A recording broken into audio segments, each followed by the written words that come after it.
First of all, some definitions. An explicit equation is one where you can write the y all by itself.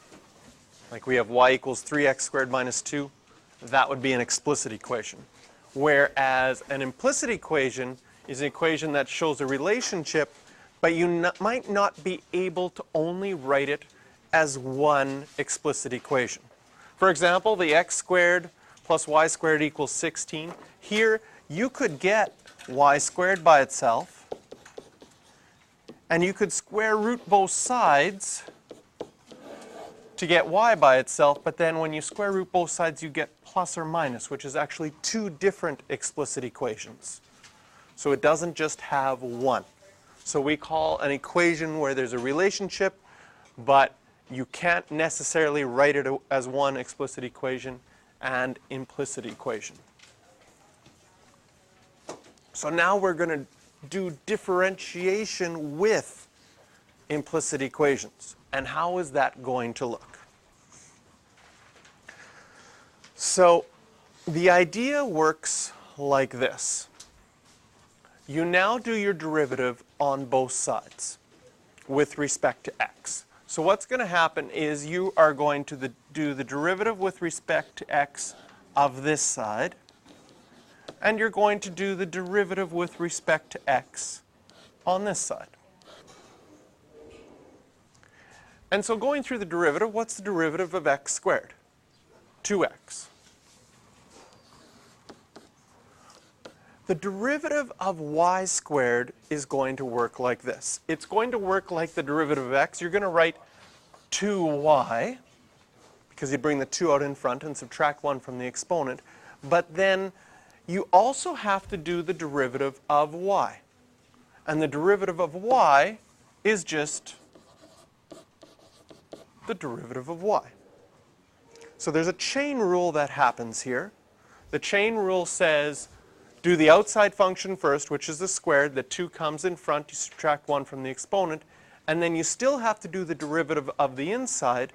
And the derivative of the inside, the derivative of y, is y prime or dy dx equals, and the derivative of 16 is 0.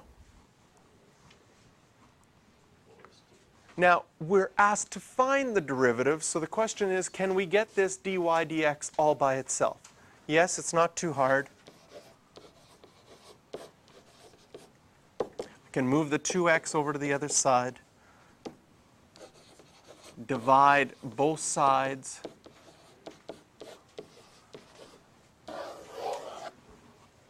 by 2y, and we get an equation for the derivative in terms of x and y.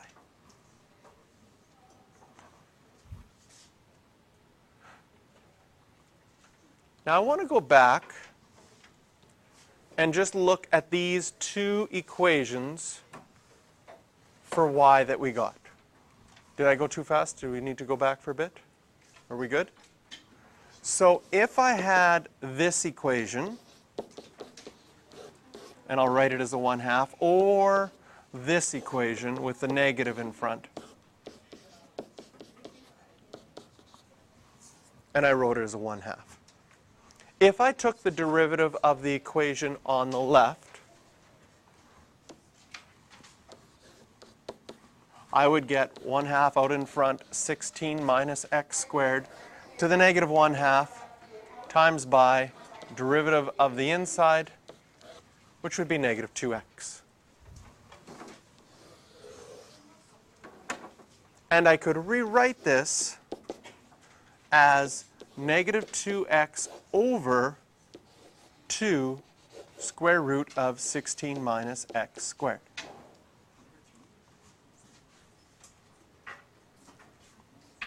On this one, I could do the same thing. I could bring the 1/2 out in front, negative 1/2, 16 minus x squared, to the negative 1/2 multiplied by negative 2x.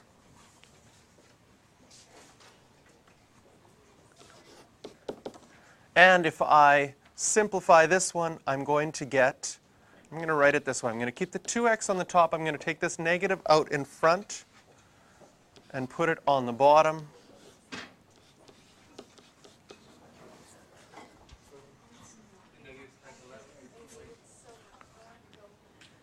And I want you to notice that whether I use the first equation or the second equation, that 16 minus x squared here was originally y.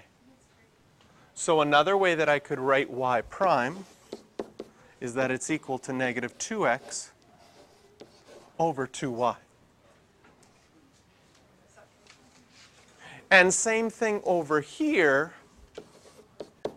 I could rewrite this one because my y over here originally was negative square root of that. On the bottom here, I could take this negative and that square root and replace it with y. So no matter which way I look at it, I get the same result as I did here. So theoretically, what's happening? Theoretically, what's happening is we're imagining there's some equation for y in terms of x. We don't know what that looks like all the time, but we can imagine, in this example in particular, we can actually see what it looks like because we can solve for y and get the two different equations. We imagine y is some equation in terms of x. So this part here is something with x's squared. And when you do the derivative of that, you will get the 2 in front. This would stay the same. And then right after that would be the derivative of the whole equation, which is dy dx, just your derivative. So let's look at another example. Here we want to find y prime. We are going to take the derivative with respect to x of both sides.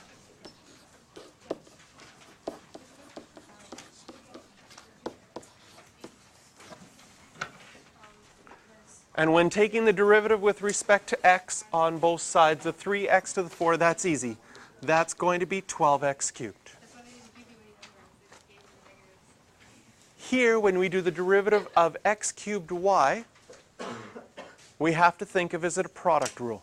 So I'm going to put a set of brackets here. How do I do a product rule? I keep one the same times by the derivative of the second one. The derivative of y is just the derivative of y. Plus, keep the second one the same and multiply by the derivative of the first one.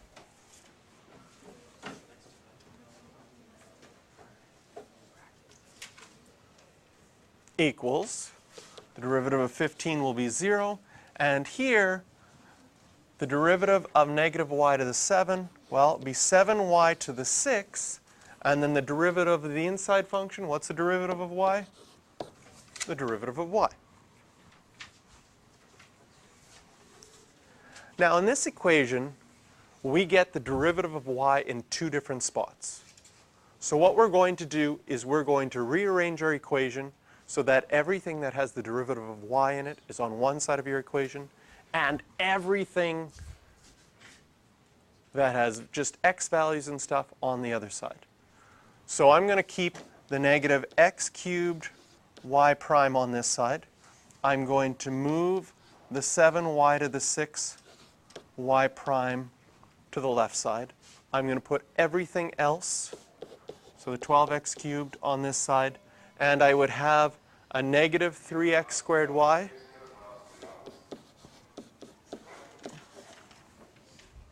that would leave me with a plus 3x squared y on the other side. The reason we get our y primes all by themselves on this side is it now allows us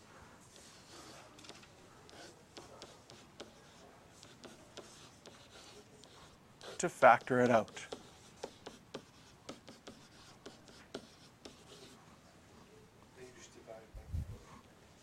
And then we just need to divide.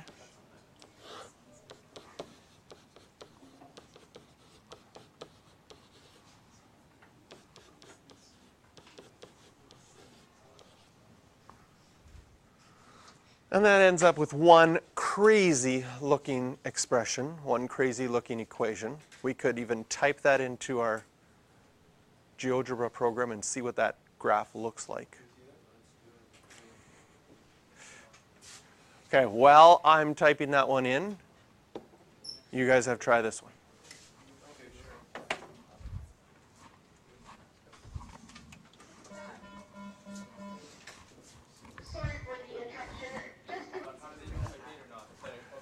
So here is the graph of 3x to the 4 minus x cubed y plus y to the 7 equals 15. It's kind of interesting because it goes a little bit back in time here because it's not a function. Okay? Now if I take my tangent point that I have here and I draw it along the way,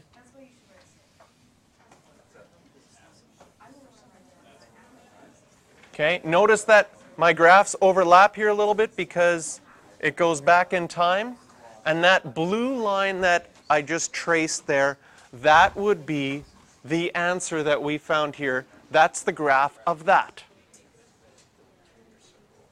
If you want to check how you did on the next one,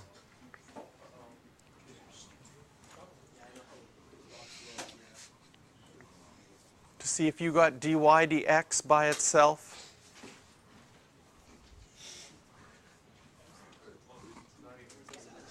And here's the graph of that second one. This graph is kind of fun. It goes back in time here.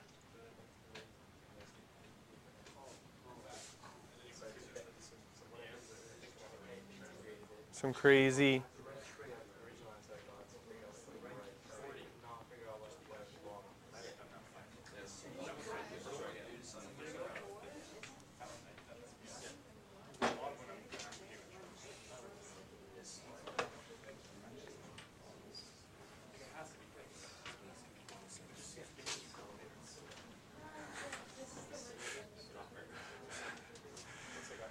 There is the next graph. Again, what's the blue graph? The blue graph is this graph, your derivative graph. The original graph has this weird sort of bend back in time there. Again, they're not functions, they're relations. And the derivative ends up also not being a function. Yes. Here, I'll put this back up. There's your answer back up.